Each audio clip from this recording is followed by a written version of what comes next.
शांति। ओम सभी को शांति। ओम शांति। ओम शांति भैया। ओम शांति। शांति। ओम शांति। ओम शांति। चलिए हम अपना आज का दिन शुरू करते हैं। जैसे हम सभी जानते हैं कि संगम युग का एक एक पल बहुत महत्वपूर्ण है। इस समय ही रिपेयरिंग का चल रहा है और सतु प्रधानता की ओर बढ़ना है। बाबा ने हमें इतने लक्ष्य दिए हुए हैं और एक एक एम ऑब्जेक्टिव हमारे इस दुनिया से उस दुनिया में जाने के लक्षण बना रहा है। तो आज हम बहुत सुंदर चैप्टर बाबा बता रहे हैं।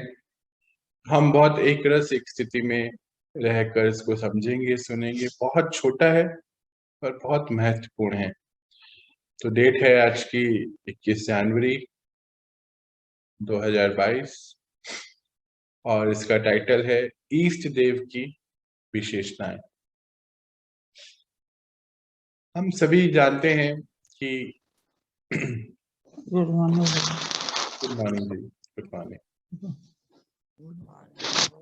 हम सभी जानते हैं कि बाबा ने हमें बहुत अच्छी रीति बताया कि बच्चे आप सब आत्माएं ही हैं जिनसे पूरे विश्व की उत्पत्ति होती है। आज वो जो आत्माएं बाबा जिनकी क्वालिटी बता रहे हैं, कौन सी ईष्ट देव, तो वो हमें अपने अंदर अब टारगेट लेना है और इमर्ज करना है। चलिए सुनते हैं बाबा की वाणी को और अपने आप को बनाते हैं वैसे जैसा वो हमसे चाहते हैं। आज परम पिता परमात्मा हर बच्चे के एक ही समय पर 3 रूपों का वंश देख रहे हैं। पहला हर एक शिव वंशी, दूसरा देवता वंशी और तीसरा इष्ट देव वंशी है। तो अपने सामने हम परम धाम का चित्र ले आएंगे। तो इस समय संगम पर परमात्मा को पहचानने वाली आत्माएं, हर एक आत्मा डायरेक्ट बच्चे जो बन रहे हैं शिववंशी। तो परम धाम का चित्र सामने आ गया और बिल्कुल उनके साथ हम हैं ऊपर शिववंशी। दूसरा देवता वंशी। इस समय पढ़ाई पढ़ रहे हैं ना, बहुत कम आत्मा है ना। शिव पिता को तो सबने जान लिया, हमें से भी कितने आत्माओं ने जाना, फिर कितनी आत्माओं ने छोड़ दिया। कुछ आत्माएं रहकर भी देवता तो सब रूप नहीं धारण कर पा रही, तो उससे भी कम देवता वंशी। अच्छा, फिर उससे भी कम तीसरा इष्ट देव वंशी, है ना। समझ में आया ना, पूरा पिक्चर डायग्राम क्लियर हुआ। परमधाम का चित्र आ गया, कल्प वृक्ष का चित्र सामने आ गया। आज लगाया नहीं है क्योंकि हम सबको पता है, तो इमर्ज करेंगे सामने और उसके बाद अपनी चेकिंग करेंगे। 33 करोड़ आत्माओं को ये ज्ञान मिलेगा। विश्व की हर आत्मा यूं तो शिववंशी है, पर इस समय डायरेक्ट बच्चे बाबा के 33 करोड़, हर एक शिववंशी। दूसरा, जो पढ़ाई में उन्नत रूप से थोड़ा आगे बढ़ रहा है, उन्नत रूप भी है और थोड़ा है क्योंकि प्रॉपर पढ़ाई नहीं पढ़ रहा है। बहुत समझना है इसको। अच्छा, पढ़ाई तो पढ़ रहा है पर धारण नहीं अभी हुआ है। तो दूसरा देवता वंशी, कलयुग की आत्माओं से तो ऊपर है ना, देने वाली आत्मा है, बीच बीच में कभी ऊपर नीचे हो रहा है। 9 लाख आत्माएं बस। तीसरा इष्ट देवी वंशी, इष्ट देव और देवी वंशी जो है, इष्ट देवता जिसको हम कहते हैं, मात्र 9 लाख आत्मा है जो कल्प वृक्ष के जड़ में है, उत्पत्ति का कारण है, विश्व की हर एक आत्मा को सुख शांति देने वाले हैं। तो ये 3 बातों का वंश जो है बाबा देख रहे हैं ना, ध्यान आ गया ना सभी। इसमें हमारी चेकिंग हम करेंगे कि हम कहाँ पर हैं, पहले में है, दूसरे में है कि तीसरे में है। पहुंचना तीसरे में है। लक्ष्य क्या रखेंगे, फिर लक्षण वैसे बनाएंगे ना। हाँ, बाबा बोलते हैं ना, हर हर पढ़ाई का कोई एम एंड ऑब्जेक्टिव होता है। तो एम एंड ऑब्जेक्टिव क्या है, 9 लाख में आना है। शुरू करते हैं। हर एक के 3 वंश का रूप बाबा के आगे स्पष्ट है। भक्ति मार्ग में आप ही श्रेष्ठ आत्माएं भिन्न भिन्न रूप से भक्तों के इष्ट देव बनते हो। भक्ति मार्ग में हम देखते हैं ना कि इष्ट देव आत्माओं की पूजा होती है, भिन्न भिन्न रूप से होती है, अन्य अन्य अलग अलग मार्ग हैं, तो आप ही बनते हो, बाबा बता रहे।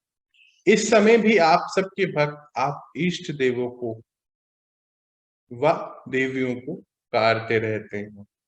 ये तो हम कल भी सुन रहे थे ना, बाबा बता रहे थे कि बाहर इतनी आत्माएं दुख में हैं, अशांत हैं, और आप सभी आत्माओं को पुकार रही हैं कि हे शांति देवा शांति दे, हे सुख करता दुख हरता सुख करता, बोलते ना सुख दे, दुख हरे और सुख दे। तो हमारी अभी चेकिंग क्या है, क्या हमने अपने आप को सुख देना शुरू करा? सबसे महत्वपूर्ण चेकिंग है कि क्या मैं आत्मा सदा खुश रहने वाली, क्या मैं आत्मा सदा कांस्टेंट कांस्टेंट हैप्पीनेस, कांस्टेंट सुख में, कांस्टेंट शांति में, ऐसी स्थिति में आ गया, आ गई, आ गई तो फिर मैं तीसरे स्थिति पे पहुंचना मेरे लिए आसान, और नहीं तो फिर मुझे तैयारी करके पहुंचना है, जल्द से जल्द पहुंचना है ना। जैसे प्रत्यक्षता का समय स्पष्ट और समीप आता जा रहा है, वैसे आप सबके देववंश अर्थात राजवंश और ईस्ट वंश की प्रत्यक्षता होती जाएगी। बहुत इंपॉर्टेंट लाइन है, इसको समझते हैं। याद है बाबा हमें एक दिन बता रहे थे कि बच्चे लास्ट में तो आप सभी आत्माओं से प्रत्यक्षताएं होंगी परमात्मा की। तो बोलते जैसे जैसे वो समय समीपता की ओर है, बाहर जो परिवर्तन जो आ रहे हैं वो, और ये समीपता की ओर जो समय जा रहा है, वैसे वैसे आप देव आत्माएं जो हैं, देववंश जो हैं अर्थात राजवंश, क्योंकि राजवंश अर्थात राजा रानी कौन से वाले, जो अभी सतयुग में आएंगे। तो यानी कि जो पहले स्वराज्य अधिकारी होंगे वो राजवंश अधिकारी होंगे, विश्व अधिकारी होंगे। इसको फिर से पढ़ेंगे और फिर से समझते हैं। जैसे प्रत्यक्षता का समय स्पष्ट और समीप आता जा रहा है, वैसे आप सबके देववंश अर्थात राजवंश और ईस्ट वंश की प्रत्यक्षता होती जाएगी। कि आप कौन से वंश में हैं, कि आप देववंश में हैं, राजवंश में मतलब राजघराने वाले हैं, या ईस्ट वंश में है तो तीनों ही। जो राजघराने में आएगा, जो देवता पहले बनेगा वो राजघराने में आएगा, देवता आज बनेगा, कल का राजा बनेगा, और फिर द्वापर का इष्ट देव बनेगा। बाबा वो तीनों ही रूप आज देख रहे हैं। ऐसे अनुभव करते हो कि हम ही इष्ट देव बनकर अनेक भक्त आत्माओं की मनोकामनाएं पूर्ण करने वाले हैं। जैसे राजवंश में नंबर वॉर है, वैसे ही पूज्य रूप में भी नंबर वॉर ईस्ट बनते हो। राजवंश में है ना, सूर्यवंश है सबसे पहले, उसमें भी अपनी अपनी स्थिति के हिसाब से राज्य मिलेगा। आगे जाकर जैसे हम सब ने अभी बाबा ने हमें बहुत क्लैरिटी से पढ़ाया, आगे जाके हम देखेंगे भी, छोटे छोटे रूप में उनको अभी कवर अप करेंगे। तो बोलते बाबा कि जैसे राजवंश में नंबर वॉर है, वैसे पूज्य रूप में भी नंबर वॉर है। याद है हम कौन से इष्ट हैं, कौन सी देवी के रूप में आपका पूजन हो रहा है, चेकिंग करेंगे। और बाबा ने बोला कि बच्चे सब जन्म पत्री आपके पास है। आज कौन से राजवंश की पूजा हो रही है, कौन से इष्ट देवी हैं, कल कौन से राज्य में राज्यभार मिलेगा, बोलते यहाँ सब है, यहाँ पे सब चीज रिकॉर्डेड है। परमात्मा पाठ भी नून है, ऐसा भी बताते हैं। तो हर कोई कुछ पूछना चाहता है? बाबा बताते हैं हर बार जो है यहाँ पे नूंद है। जैसे जैसे आप अपनी स्थिति में पहुंचेंगे सब स्पष्ट क्लियर होता चला जाएगा। परमात्म पाठ भी नूंद है। और ये भी बताया, अभी हम लोग भी सुन रहे थे 2 दिन 3 दिन पहले की बात है, कि परमात्मा पाठ भी उनका नूंद है जिनका पूरे 5000 साल का अकाउंट है ना। हर आत्मा को परमात्मा पाठ भी नहीं है, तो अकाउंट कैसा है, पिछले क्या कर्म करके आए हैं, कैसे हैं, कौन से रोल निभाए हैं, क्या जो जिम्मेदारियां दी गई थी वो अच्छे से निभाई है कि नहीं, क्या अभी निभाई है कि नहीं, उसमें सारी ही अकाउंटेबिलिटी है।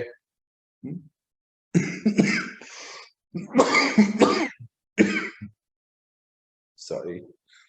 बाबा पूछते हैं कि याद है हम कौन से इष्ट हैं, कौन सी देवी के रूप में आपका पूजन हो रहा है, आपकी भक्त माला को जानते हो, पूछ रहे। जो आपकी सेवा में सहयोगी साथी बनते हैं, जो आपकी सेवा में सहयोगी साथी बनते हैं, उनमें कोई राजवंश में आते हैं, कोई प्रजा में आते हैं, तो इस समय की सेवा के सहयोगी व नजदीक के साथी और भविष्य के रॉयल फैमिली व प्रजा और भक्ति के इष्टवंशी व भक्त इष्ट देवों की वंशावली भी दिखाते हैं। जो अभी परमात्मा के कार्य में आत्माएं सेवाओं में लगी हुई है ना, कोई भी सेवा जो बाबा से मिल रही है, चाहे वो ज्ञान की हो, ज्ञान सुनाने की हो, चाहे वो कोई भी कारोबार हो, कोई भी, हाँ? तो बाबा बोलते हैं जो अभी की सेवाधारी आत्माएं हैं, सहयोगी हैं बाबा के इस पूरे कार्य में, तो उसमें कोई ना कोई तो राजवंश में आता ही है जरूर, कोई प्रजा में आता है। प्रजा का भी तो बाबा बोल रहे थे ना, रॉयल प्रजा में, नॉर्मल प्रजा में, याद है ना, हम सब पढ़ रहे थे उसको। तो जो सहयोगी है, वो नजदीक के साथी जो है, वो कोई ना कोई रॉयल फैमिली में है, प्रजा के रूप में है, या भक्त के में इष्ट वंशी है। कब वह भक्त तो पहले इष्ट देव बनता है, फिर अपनी ही पूजा भी करते हैं।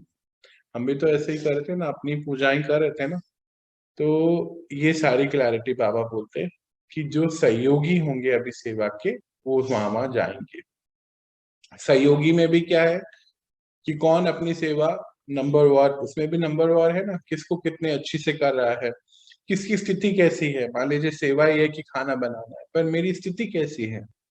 मान लीजिए सेवा ही है कि मुझे झाड़ू लगाना है, तो मेरी स्थिति कैसी है उस समय की। मान लीजिए सेवा है कि मुझे पेड़ उगाने हैं, पेड़ लगाने हैं, मेरी स्थिति कैसी है, मेरी क्रिएटिविटी कितनी है उसमें, क्या मेरा मन और बुद्धि उस जगह पे लगा हुआ है। ऐसा तो नहीं मेरा मन और बुद्धि कोई परिस्थिति में बिजी है, किसी डाउट में बिजी है, किसी के ऊपर कुछ ईर्ष्या हो गई है, ये अवगुण तो नहीं मेरे प्रत्यक्ष हो रहे, या काम करते हुए मेरे गुण प्रत्यक्ष हो रहे हैं, बाबा के गुण प्रत्यक्ष हो रहे हैं। ये सारी ही जो है अकाउंटेबिलिटी है, ये चेकिंग है हमारी। अब से बहुत बहुत ध्यान रखना है कि हमारी मन की स्थिति, बुद्धि कहाँ पर है जब हम काम कर रहे हैं, कोई भी जो भी काम मिला है उसमें। अपने आप से पूछो कि हम राजवंशी तो इष्टवंशी हैं, किस नंबर के इष्ट हो। कोई इष्ट देव की रोज की पूजा होती है, कोई कोई की कब कब होती है, कोई की नियम प्रमाण युक्ति युक्त रूप से होती है, कोई की जब आए जैसे आए वैसी होती है। तो अब हम सभी जानते हैं ना, कोई कोई इष्ट देव की पूजा जो है साल में एक बार ही आती है। हम सभी पहले किया ही करते थे ना, जब तक ज्ञान का पता नहीं था। और कोई की तो रोज होती है अलग अलग भव्य श्रृंगार, युक्ति युक्त स्थिति से, अर्थात हमारी भी युक्ति और उनकी भी युक्ति में कैसा श्रृंगार होगा। एक वक्त की पूजा है या 3 वक्त की। एक बार हम पढ़ भी रहे थे ना, बाबा बता रहे थे कि पूरे कीर्तन होते हैं, फिर 3 वक्त का श्रृंगार होता है, फिर उसमें आरतियां होती हैं, 56 भोग होते हैं, कईयों का 9 भोग होते हैं। अच्छा, कईयों के मंदिर हमने देखे हैं ना कि सड़क के किनारे पर 4 ईंट लगा के छोटा सा मंदिर बन जाता है, और कईयों के कितने भव्य मंदिर बनाए जाते हैं। कईयों के भक्त इतने अथाह हैं। हाँ, ये जो अष्ट रतन है ना, अष्ट रतन की धर्म स्थापक भी हैं, और फिर उसके बाद इष्ट देवी देवता, मतलब कितने बड़े बड़े रोल हैं। तो चेकिंग है हमारी कि हम कहाँ पर पहुंचे और हमें कहाँ अब जाना है। क्या बस सुनने तक ही रखना है, या लिखने तक रखना है, या वैसे सब में अपने आप को ढालते जाना है, साचे में ढालना है ना। बाबा क्या कहते हैं, ये जो पढ़ाते हैं हमें, वो कोई हमें छोटा या बड़ा या कुछ ऐसे करने के लिए थोड़ी पढ़ा रहे हैं। वो हमें एक साचा दे रहे हैं, लक्षण दे रहे हैं।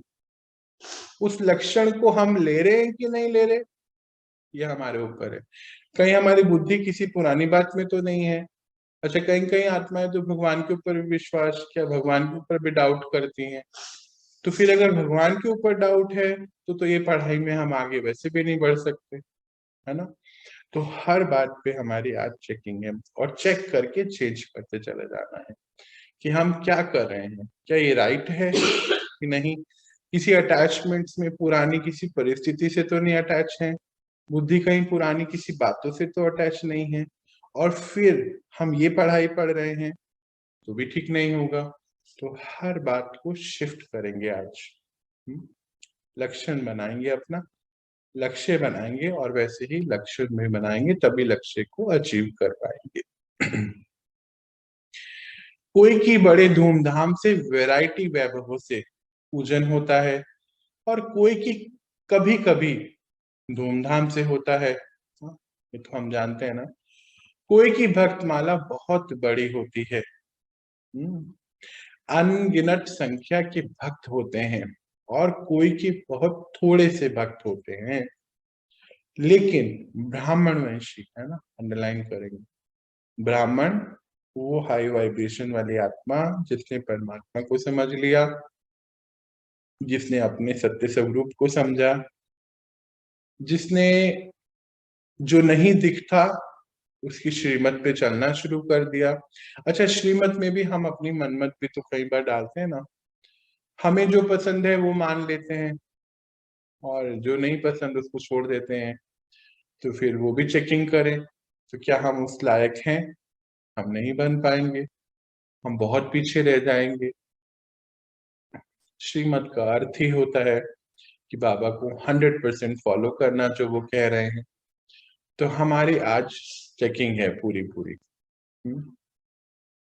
तो कईयों की तो वैरायटी वैभवों से पूजा होती है, और कईयों की कभी कभी धूमधाम से, और कोई भक्तमाला जिनकी बहुत बड़ी होती है। अनगिनत संख्या के भक्त होते हैं, कोई के बहुत थोड़े भक्त होते हैं, लेकिन ब्राह्मण वंशी सो राजवंशी छोटा व बड़ा इष्ट देव जरूर बनते हैं। तो आप सभी भक्तों के इष्ट देव हो, बाबा बता रहे हैं। अभी हम बात कर रहे थे ना कि कोई सड़क के किनारे देखो वो 4-5 ईंट लगा के मंदिर बना देते हैं, किसी पेड़ के चबूतरे पे। वो देखो ना, मुश्किल से कितनी ईंट लगी होती है, ध्यान करो ना। इधर एक ईंट, इधर एक, इधर दो, ऊपर ऐसे बनते हैं, पीछे 2, बस कितनी हो गई, 1 2 3 4 5 6 7 8, 8 ईंट, और एक कोई मूर्ति बस सड़क के किनारे पड़ी है, लवारिस। और एक के भव्य मंदिर। तो चेकिंग आज हमारी, कि हमारी सेवाएं कैसी हैं, हमारे मन में सबके प्रति कैसी भावनाएं हैं, भगवान के प्रति कैसी भावनाएं हैं। हमारी चेकिंग है आज, और चेकिंग ऐसी करनी है कि फिर चेंज कर देना है। कैसा कैसे हो सकता है ना, और फिर अभी देख लेना है कि मेरी कितनी कैसा मंदिर मेरा होगा कल का, देखकर फिर ठीक कर दे रहे हैं उसको। बाबा कहते हैं सभी जो इस पढ़ाई को पढ़ रहे हैं, छोटे बड़े सब बनेंगे, तो फिर चेकिंग हमारी अपनी है। बाबा आज सभी को इष्ट देव व इष्ट देवी के रूप में देख रहे हैं कि मेरे बच्चे कितने पूजनीय हैं, पूज्य हैं। अपना पूज्य स्वरूप भी सदा सामने रखो। श्रेष्ठ इष्ट देव बनने वाले की विशेष 8 बातें याद रखो। बाबा 8 बातें बताएंगे और हम बहुत ध्यान से उसको समझेंगे। जैसे अष्ट शक्तियां याद है ना? याद है? किसको याद है भाई? कौन बताएगा? अष्ट शक्ति 1 बाय 1 बताएंगे हम। 8 शक्तियां कौन कौन सी हैं? भूल गए सभी?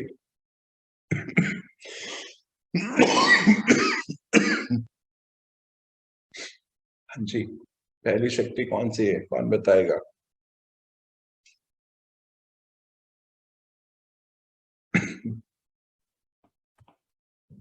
विस्तार को संकीर्ण करने की शक्ति। सेकंड कौन सी है? पवित्रता की शक्ति। सहन करने की शक्ति। वेरी गुड, सहन करने की शक्ति। और बताइए? परखने की शक्ति। बहुत सुंदर, परखने की शक्ति। और सामना करने की शक्ति। सामना करने की, बिल्कुल। और समाने की शक्ति। समाने की, बिल्कुल। और सहयोग करने की शक्ति। बहुत सुंदर, सहयोग करने की। और एक और रह गई है, कौन बताएगा? शांति की शक्ति। शांति, शांति भी एक शक्ति है, बिल्कुल बिल्कुल। निर्णय लेने की शक्ति। निर्णय लेने की शक्ति, बहुत सुंदर। हमें ये 8 शक्तियां ही अपने अंदर से इमर्ज करनी है ना? राइट निर्णय लेना है, राइट परखना है, हर ड्रामा के हर सीन को परखना है, परमात्मा की बातों को भी परखना है, फिर अंदर उसके हमें चर्निंग करनी है, और उसके बाद उसका राइट डिसीजन लेते हुए आगे बढ़ना है। तो ये शक्तियां तो 8 इमर्ज करनी ही है ना? ये तो इस पढ़ाई का सबसे पहला रूल है। बाबा ने बहुत क्लैरिटी से हमें दिया है, बताया है कि 8 शक्तियां हमारी जो है इमर्ज होनी चाहिए। तो बोलते जैसे अष्ट शक्तियां याद है ना? ईस्ट बनने की 8 विशेषताएं हैं। उनको तो उसको तो अच्छी तरह से जानते हो ना? कौन कौन सी विशेषताएं बताएंगे? अपने यादगार चित्रों में देखने से भी वह विशेषताएं अनुभव होंगी। अब हमारे यादगार चित्र बाबा अब पूरे बताएंगे, तो अब हम चेकिंग करेंगे, एक एक को सामने लेते आएंगे। पहली विशेषता, इष्ट देव सदा रहम दिल होगा। कौन सा रहम पूछते हैं बाबा? हर आत्मा को भटकने व भिखारीपन से बचाने का, हर एक के ऊपर रहम करना, निष्काम रहम दिल होगा। किस पर रहम और किस पर नहीं, ऐसे नहीं, अर्थात बेहद रूप में रहम दिल होंगे। हमारी चेकिंग है, और इसमें जो एक महत्वपूर्ण पॉइंट आया, एक तो रहम दिल तो है, सबके लिए रहम दिल, सदा के लिए रहम दिल, बेहद का रहम दिल। बाबा हमें कुछ दिन पहले पढ़ा रहे थे, बच्चे ये ईश्वरीय सेवा करने के लिए बेहद का दिल और बेहद की बुद्धि चाहिए। और आज बाबा बता रहे हैं बेहद रूप से रहम दिल, किसी के ऊपर और है और किसी के ऊपर नहीं, ऐसा नहीं। और यहाँ पे एक जो इम्पोर्टेंट बात है, भटकने व भिखारीपन। भटकने अर्थात अभी कलयुगी आत्माएं भटक रही है ना, कितना ज्यादा, है ना? उनको उनकी हर, अगर कोई प्रॉब्लम सामने दिख रही है, वो कोई प्रॉब्लम लेकर आ रहे हैं, तो उसको सॉल्व करने वाले। भिखारीपन का अर्थात क्या है? शांति की भीख मांग रहे हैं, सुखों की भीख मांग रहे हैं, गुणों की भीख मांग रहे हैं, उनको वो भी दूर करने वाले हो। हाँ, उनके रहम के संस्कार से अन्य आत्माओं को अपनी रूहानी रूप व रूह की मंजिल सेकंड में स्मृति में आ जाएगी। उनका जो रहम करने का संस्कार है, तो वो आत्मिक दृष्टि की वजह से उन अन्य आत्माएं जहां पर भी है ना, वो बोलते हैं ना, एक छोटा संगठन है फिर एक बड़ा संगठन है, मान लीजिए परिवार में है, तो क्या हम उस इतने ताकतवर हो गए हैं कि हमारी वो दृष्टि से ही अन्य आत्माएं भी अपनी रूहानियत को महसूस करें, मैं आत्मा हूं ये महसूस करें? क्या इतनी शक्तिशाली स्थिति बन गई है मेरी? या अभी हम खुद को ही आत्मा नहीं समझ पा रहे हैं, तो दूसरों को तो अभी बात की बात है। या अभी छोटे छोटे बातों में ही हम अटके हुए हैं, ये डाउट में या विकारों में ही अटके हुए हैं, तो ये चेकिंग है हमारी। तो अन्य आत्मा को भी उसकी रूहानी मंजिल मिल जाएगी। रूहानी मंजिल क्या है? हम लोग अभी भटके हुए हैं ना, सभी भटके हुए थे सभी, तो अभी तो सब सही हो गए, पर अन्य आत्माएं तो अभी जो जिनके साथ संगठन में है वो तो अभी भटकी हुई है ना। तो क्या सच में वो अपने आप को आत्मा मानने लगे हैं? क्या मेरी स्थिति इतनी ऊंची हो गई है? ये हमारी चेकिंग है। और अगर हमारी ये नहीं हुई है तो मतलब हमें उनके ऊपर क्या रहम नहीं आता? बाबा बोलते हैं ना, बच्चे आपको रहम नहीं आता। हर आत्मा की मंजिल तो है अपनी स्थिति में पहुंचना, और आप उसके निमित्त हो। मान लीजिए घर में 4 लोग हैं, तो मेरी यात्रा को देख मेरी दृष्टि से उनको रूहानियत नजर आती है?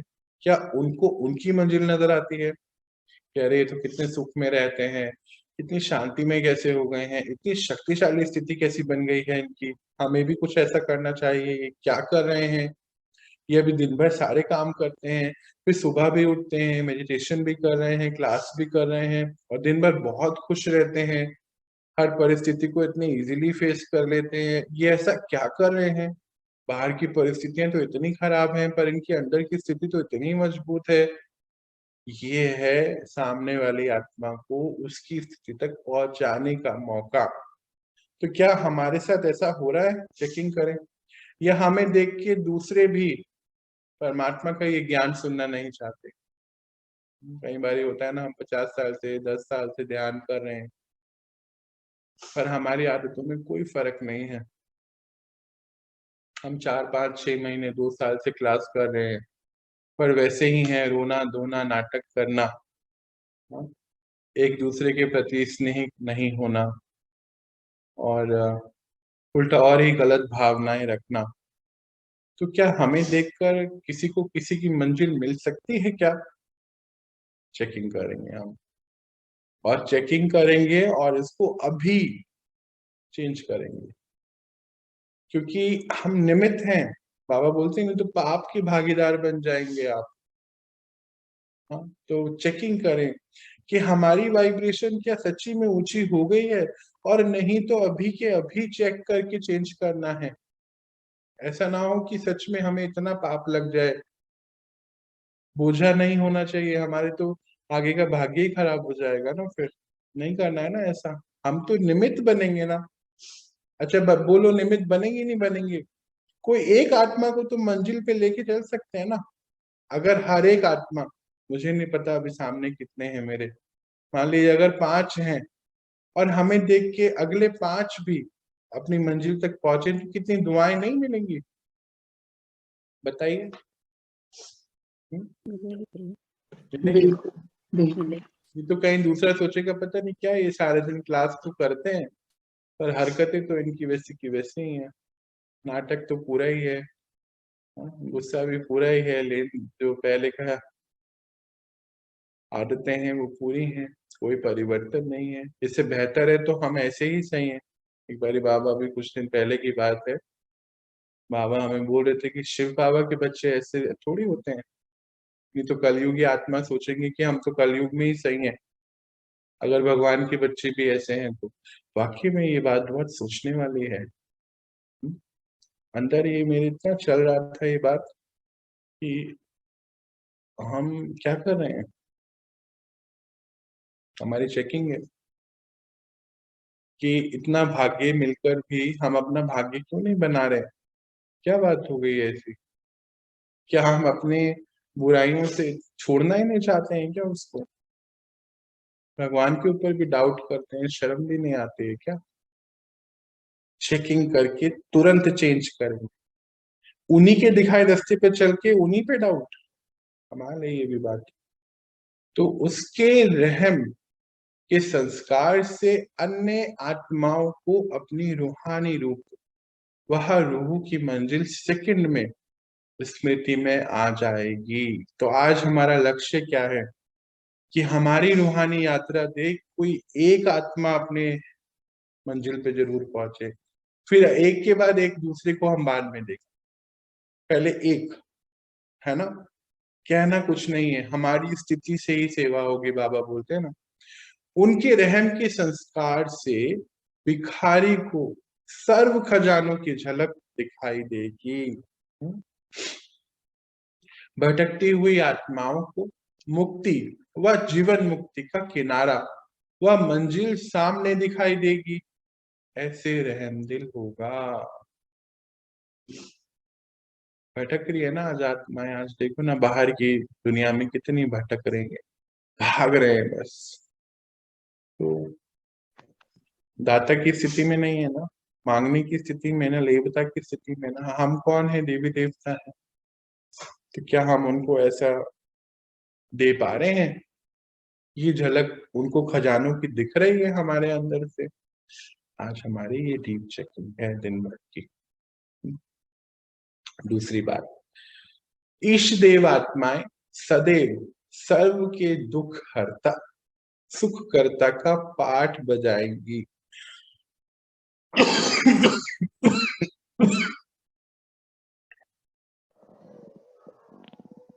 सॉरी।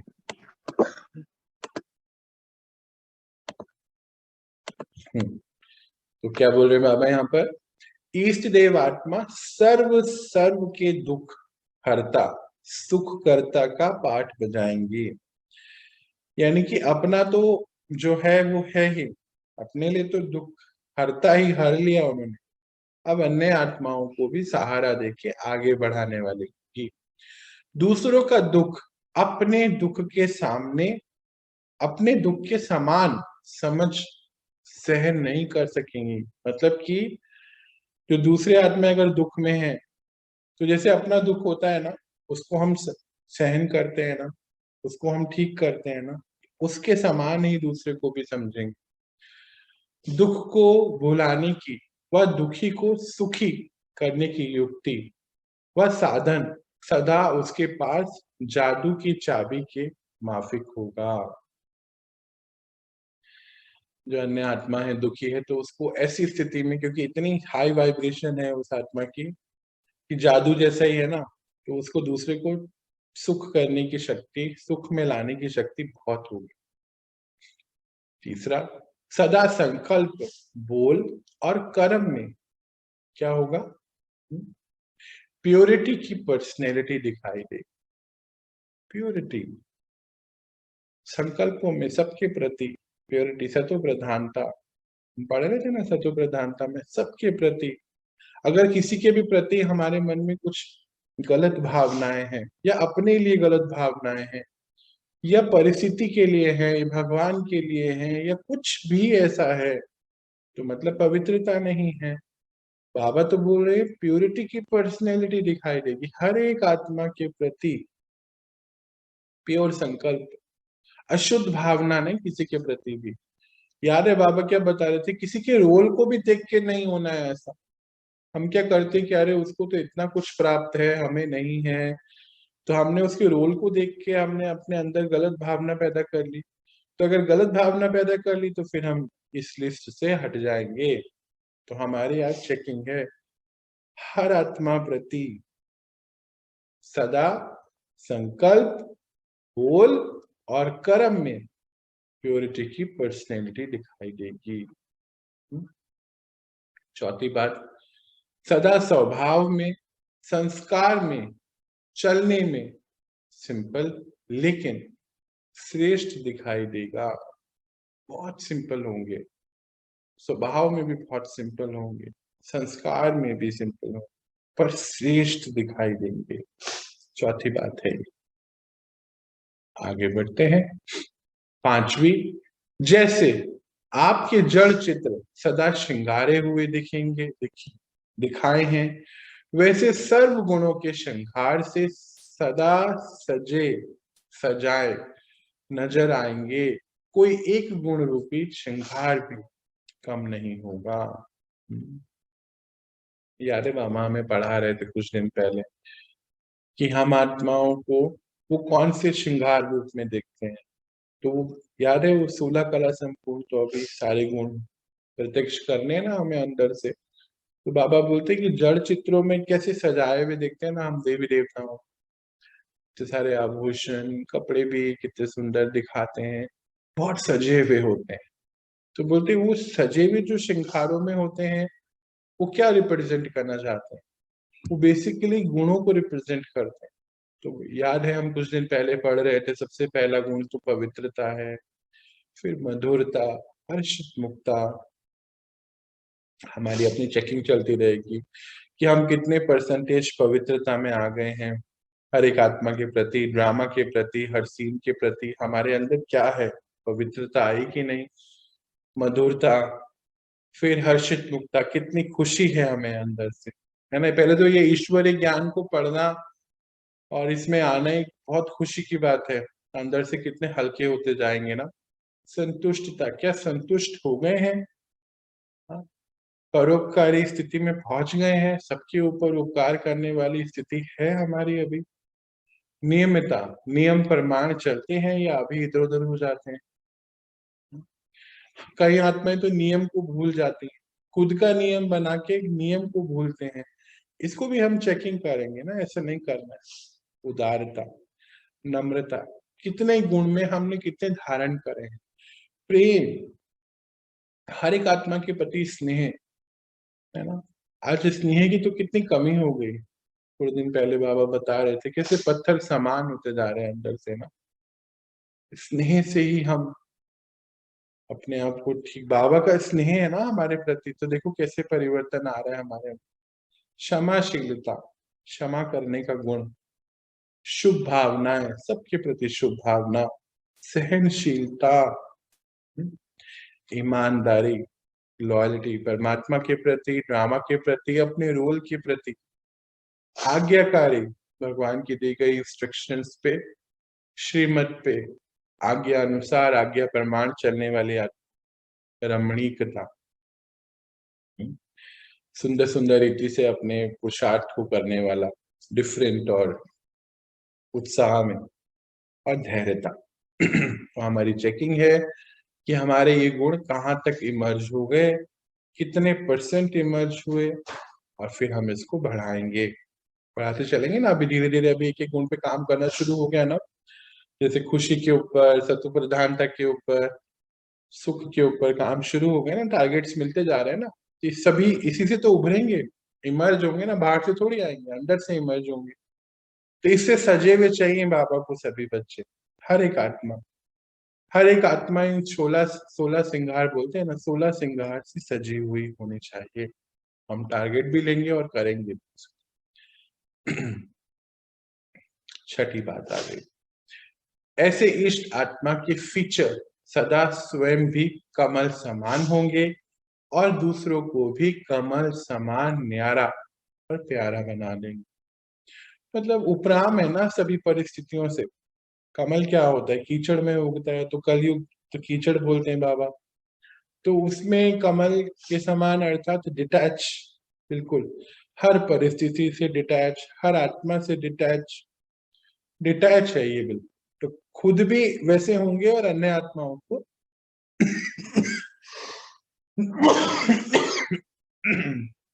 ऐसा न्यारा और प्यारा बनाएंगे, उनको भी मदद करेंगे वैसे बनने। सातवीं बात, ऐसे इष्ट आत्मा सदा स्थिति में अचल अडोल होगी। बाहर कोई परिस्थिति आ जाए पर अंदर की स्व स्थिति बहुत बिल्कुल स्टेबल है ना। बाबा याद है कुछ दिन पहले क्या पढ़ा रहे थे, चाहे कर्म भोग हो, है ना, कुछ शरीर के कोई कर्म भोग हैं वो भी चल रहे हैं, वो भी चुप्त हो रहे हैं। चाहे परिस्थिति, हाँ, समय अनुसार कर्म अनुसार परिस्थितियां भी तो आएंगी, वो भी पार हो रही है। चाहे संगठन के हिसाब से किसी आत्मा का कोई चुप्तू हो रहा है हिसाब किताब, ये सब हो रहा है, पर ये आत्मा स्टेबल है। तो ये 7वीं बात है, बहुत इंपॉर्टेंट है, इसको समझेंगे फिर से। ऐसी इष्ट आत्मा सदा स्थिति में अचल अडोल होगी। अभी अचल अडोल तो अभी हमने समझा ना, कौन कौन सी परिस्थितियां आती हैं।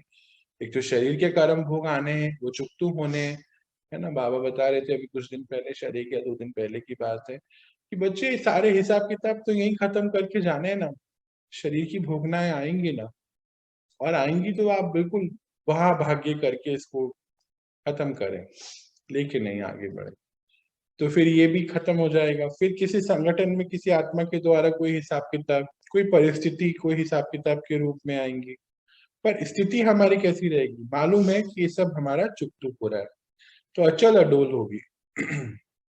जैसे मूर्ति को स्थापित करते हैं, वैसे वह चैतन्य मूर्ति सदा एक रस स्थिति में स्थित होगी। मूर्तियां देखते हैं ना हम कैसे, है ना, एक रस अचल अडोल होती है ना, बिल्कुल ऐसी स्थिति में चाहिए बाबा को बच्चे, तभी तो अन्य आत्माओं को सहारा दे सकते हैं ना। सोचो खुद ही की स्थिति हिल जाए, ड्रामा का कोई सीन आया, कोई ऐसी बात किसी की देख ली, किसी के प्रति देख ली, अपने प्रति देख ली, बाहर की कोई ऐसी परिस्थिति देख ली, टीवी पे कोई ऐसी बात देख ली, और हमारी स्थिति अचल अडोल हो गई, तो फिर अन्य आत्माओं को कैसे सहारा देंगे, है ना। तो चेक करके चेंज करेंगे। 8वीं बात, आखिरी पे पहुंच गए हम। वह सदा सर्व के प्रति संकल्प और बोल में वरदानी हो। अरे ना बाबा बता रहे थे कि वरदाता के बच्चे तो सदा वरदानी होते हैं, सभी को वरदान देने वाले होते हैं। ग्लानि व शिकायत करने वालों के ऊपर भी वरदान, कोई आपकी बुराई करे उनके लिए भी मुख से वरदान निकले, कोई शिकायत करे उनके लिए भी वरदान निकले। नहीं तो क्या होता है, कोई ग्लानि करेगा तो क्या हो जाता है, अभी चेक करेंगे उसको। ग्लानि करने वालों के प्रति भी वाह के पुष्पों की वर्षा करने वाले होंगे। इनके रिटर्न में, इसके रिटर्न में इष्ट देव रूप में पुष्पों की वर्षा ज्यादा होती है। अभी समझो इसको ध्यान से, इस लाइन, जो आज ग्लानियां हो रही है ना, इसके रिटर्न में पुष्पों की वर्षा होगी। कब होगी, द्वापर से शुरू हो जाती है उनकी। तो आज जितनी ज्यादा गिलानी हो रही है, जितना ज्यादा डाउट हो रहा है, जितना ज्यादा परेशान आत्माएं आपको गलत समझ रही हैं, हाँ, वो आज जो हो रहा है वो उनके कल पुष्पों की वर्षा होगी ज्यादा। पर उसके लिए अभी की क्या कंडीशन है कि उनके प्रति भी वरदान हो गए, सबके प्रति। महिमा करने वालों की महिमा करना ये तो कॉमन बात है, लेकिन ग्लानि करने वालों के गले में गुणमाला पहनाना, जन्म जन्म के लिए भक्त निश्चित कर देना है। वह साथ साथ वर्तमान समय के सदा सहयोगी बनाना निश्चित हो जाता है। मतलब कोई ग्लानि कर रहा है, उसको इतना प्रेम, इतने वरदान देना, कोई तारीफ करे उसकी तारीफ करना तो कॉमन बात है, पर कोई ग्लानि कर रहा है उसके लिए गुणमाला, मतलब उसके गुणों को देखना, पहचानना, उसके गुणों को उभारना, तो जन्म जन्म के वो भक्त निश्चित हो जाते हैं, है ना, और सहयोगी निश्चित हो जाते हैं। अभी वर्तमान कार्यों में भी सहयोगी बन जाते हैं। ऐसे बिल्कुल परिवर्तन कर दिया ना, वो सामने से गलत बोल रहा है, पर आपकी स्थिति से वो परिवर्तन हो जाए, क्योंकि आप उसके अंदर ऐसे गुण को देख रहे हैं, उभार रहे हैं। जो तारीफ कर रहा है उसके लिए तारीफ करना तो बहुत ही सहज है, कॉमन है, और आज जो ग्लानि कर रहे हैं वो कल के पुष्पों की वर्षा के बराबर हो जाता है। जैसे आजकल आप विशेष आत्माओं के, ध्यान से सुनेंगे, जब कोई विशेष आत्माएं आती हैं तो स्वागत करते हैं ना, तो बाबा वही बता रहे हैं। जैसे आजकल आप विशेष आत्माओं के स्वागत के समय गले में स्थूल माला, फूलों की स्थूल माला डालते हैं ना, तो फिर आप क्या करते हो, डालने वालों के गले में रिटर्न कर देते हो, होता है ना, माला जब को पहनाता है तो फिर वापस उसको रिस्पेक्ट से रिटर्न करते हैं ना, उनके गले में पहना देते हैं। ऐसी ग्लानि करने वालों भी आप गुणमाला पहनाओ तो वह स्वतः ही आपकी गुणमाला आपको रिटर्न करेंगे। समझ में आया ये पॉइंट? मतलब कोई ग्लानि कर रहा है, हम उनके गुण ढूंढ रहे हैं, तो हम उनको गुणमाला पहना रहे हैं, तो फिर वो रिटर्न में क्या देंगे? गुणमाला ही देंगे ना, हाई वाइब्रेशन देंगे ना, सहयोग देंगे ना। यही है पूरी बात। जैसे बाबा के हर कदम हर कर्म के गुण गाते हैं, वैसे आप इष्ट देव महान आत्माओं के सदा गुण गाते रहेंगे। अर्थात यह देना अनेक बार का लेना हो जाता है।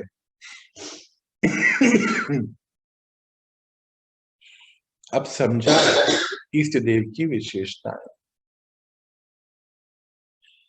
तो बाबा क्या बोलते हैं, जो आज की हमारी स्थिति है, जो आज हम हर कदम पे परमात्मा को पूजने करते हैं, उनके गुण गाते हैं, ऐसे ही इष्ट देव और महान आत्माओं की सदा गुणों की गुण गाते रहेंगे। और ये जो है आज का जो देना है वो अनेक बार का लेना हो जाता है। बाबा बोलते अब समझे क्या है विशेषताएं। तो अब सभी अपने आप को चेक करो, इष्ट देव स्वरूप कहाँ तक तैयार हुए हैं। जब मूर्ति तैयार हो जाती है तब पर्दा खुलता है। तो आप सब तैयार हो व कोई तैयारी कर रहे हो।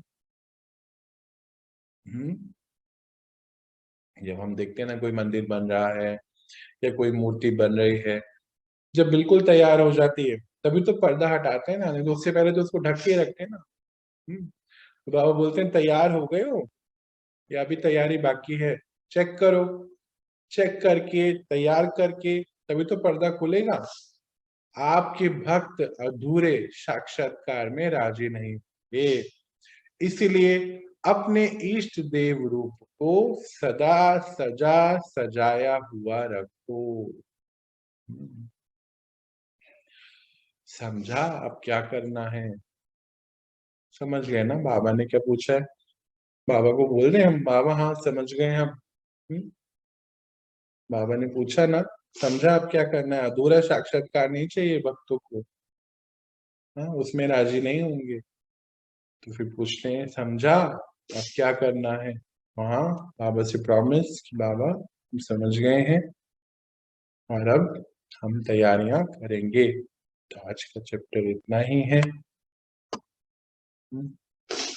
सबको समझ आया? कोई भी एक भी ऐसा पॉइंट है जो नहीं आया तो पूछ सकते हैं, क्योंकि अब हमें तैयारियां करनी है ना। करनी है सबको तैयारियां वैसे। हाँ भैया।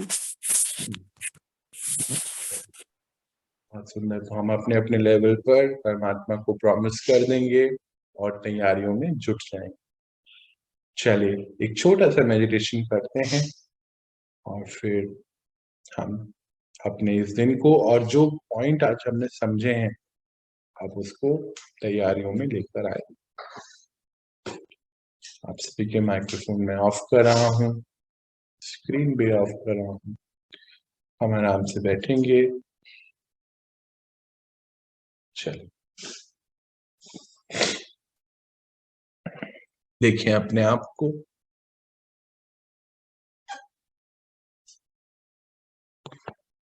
लेकर आ जाए अपने आत्मिक स्वरूप में।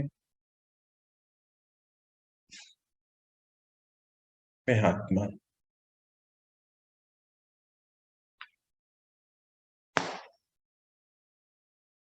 चेकिंग करेंगे क्या मैं आत्मा विश्व की हर आत्मा के प्रति रहमदिल, सभी के लिए मुझे रहम है।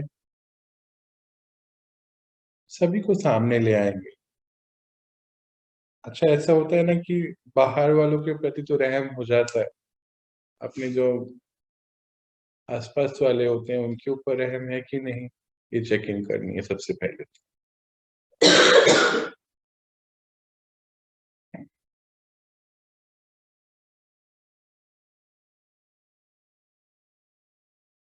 क्या हमारा रिश्ता, जो भी आत्मा हमें अभी तक मिली, सबके साथ अच्छा है कि नहीं है?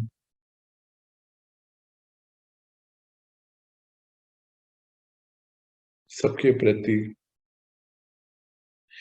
ज्ञान में आने के बाद हमने क्या सबके प्रति अपने रिश्ते, अपनी भावनाओं को ठीक किया कि नहीं किया?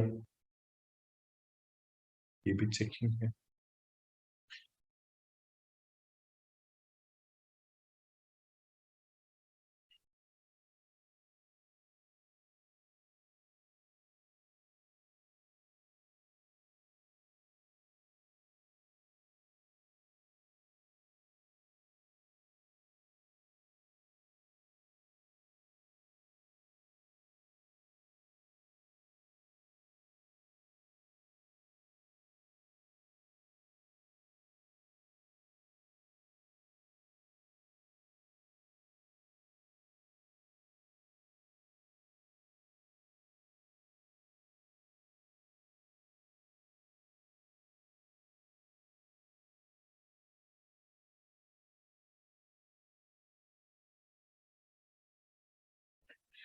आज दृढ़ संकल्प करेंगे कि मैं आत्मा, हर एक आत्मा प्रति जितनी भी मुझे इस जीवन में मिले,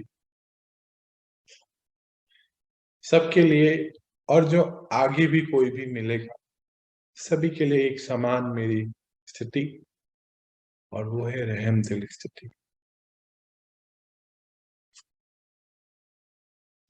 मेरी रूहानी यात्रा देख अन्य आत्माओं को भी अपनी मंजिल मिल जाए, ऐसी मुझे स्थिति तैयार करनी है।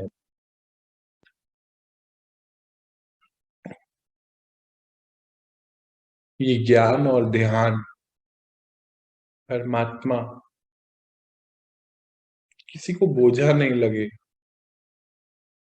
सबके लिए इतना सहज बना दूं मैं रास्ता।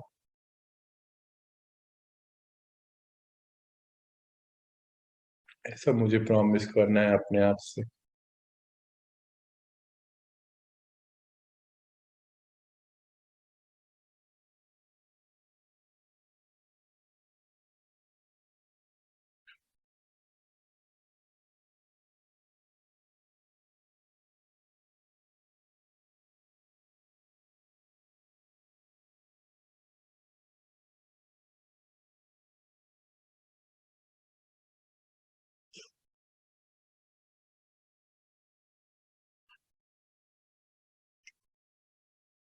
थोड़ा आगे बढ़ते हैं।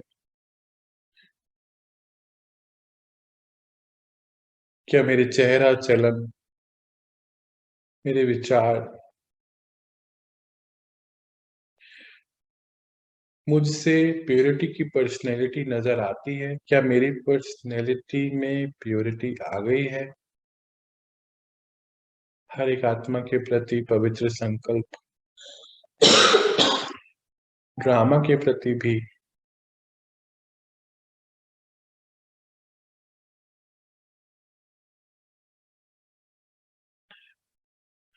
किसी के रोल को देखकर भी क्या मेरे अंदर कभी अपवित्र संकल्प तो नहीं चलते हैं? तो अभी आसपास की सभी आत्माओं को इमर्ज कर लेंगे सामने और चेकिंग करेंगे अपनी।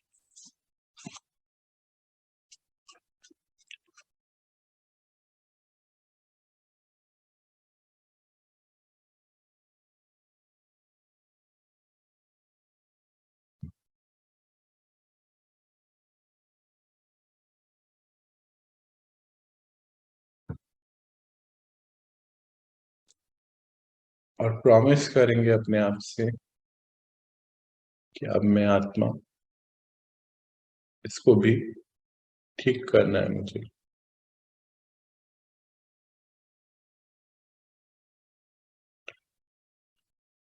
क्या मैं आत्मा, सभी आत्माओं के प्रति दुख हरता सुख करता की स्थिति में आ गई हूं?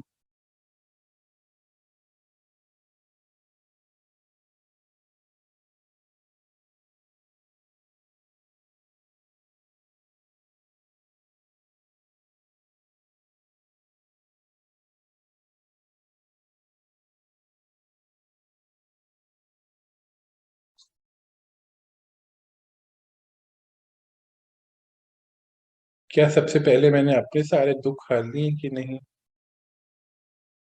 या कोई परिस्थिति या कोई व्यक्ति विशेष, कोई ऐसा सीन मुझे दुख में ले आता है, इसको चेक करेंगे और चेंज करेंगे।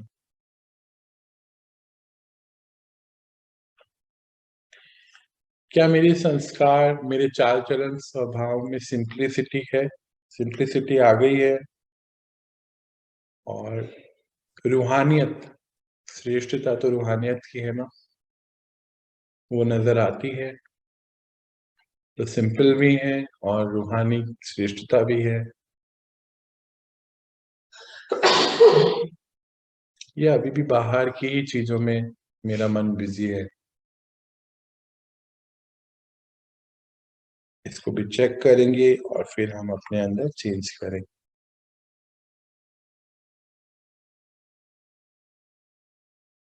क्या मैं आत्मा विशेषताओं से श्रृंगार मैंने कर लिया है अपना, जैसे पवित्रता, मधुरता, हर्षित मुक्ता, संतुष्टता,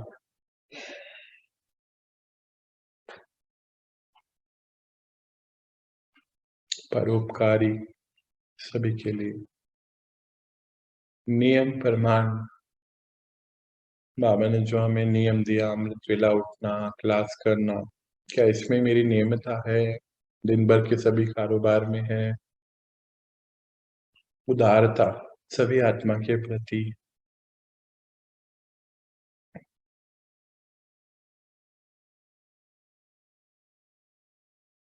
चेकिंग करनी है अपनी, सभी के प्रति स्नेह,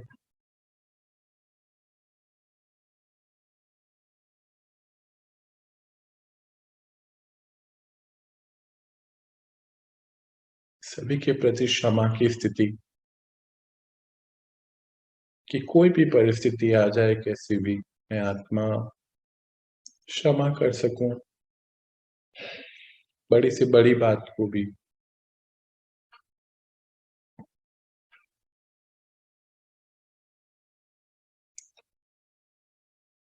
हर परिस्थिति में हर एक आत्मा के प्रति शुभ भावना, ये चेकिंग करनी है अपनी और चेंज करेंगे।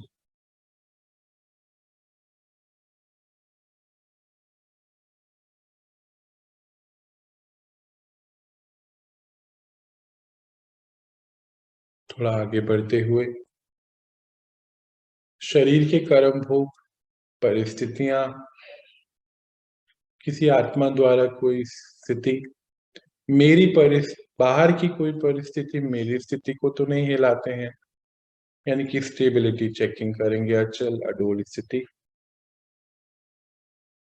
और प्रॉमिस करना है अपने आप से कि हर स्थिति में मैं आत्मा सदा के लिए अचल अडोल स्थिति मेरी हूं।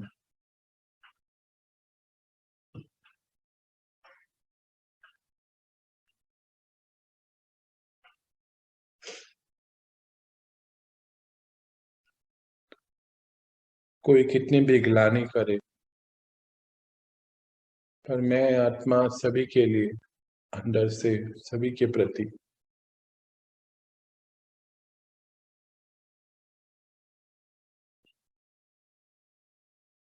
सहज,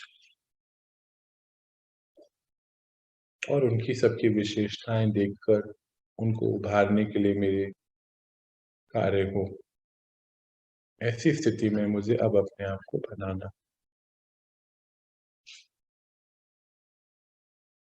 चलिए इधर संकल्प लेते हुए लौटते हैं अपनी स्थिति में।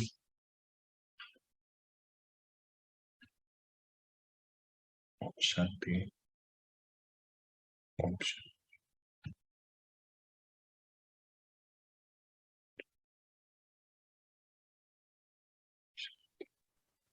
ओम शांति भैया, ओम शांति सबको। ओम शांति भैया, ओम ओम शांति। शांति, ओम सबको ओम शांति। शांति। ओम शांति। शांति भैया। ओम शांति। शांति जी। आज हमारी ये चेकिंग बाबा ने कराई। शांति जी। आज जो हमने चेकिंग करी, हम इसको चेक करके अपने अंदर परिवर्तन लेकर आएंगे, अपने आप से प्रॉमिस करके, है ना। कुछ चीजें तो अभी हाथों हाथ ही हमने प्रॉमिस कर दी होगी, और कुछ पर विचार करके, विचार सागर मंथन करके इसको चेंज करेंगे, टारगेट लेंगे और करते चले जाएंगे। चलिए, तो आप सभी आज का वरदान क्या दिया बाबा ने? आज सभी इष्ट देवी देवताओं को, बाबा के मीठे बच्चों को मेरा बहुत बहुत प्यार और दिल की दुआएं, शुभ भावनाएं। आप सदा खुश रहें, प्रसन्न रहें और बाबा की श्रीमत पे चलकर अपना भाग्य उन्नत रूप से बनाते रहें। चलिए, आप मुझे यहाँ रिलीज दीजिए, मिलते हैं कल और पढ़ाई को और आगे। ओम शांति।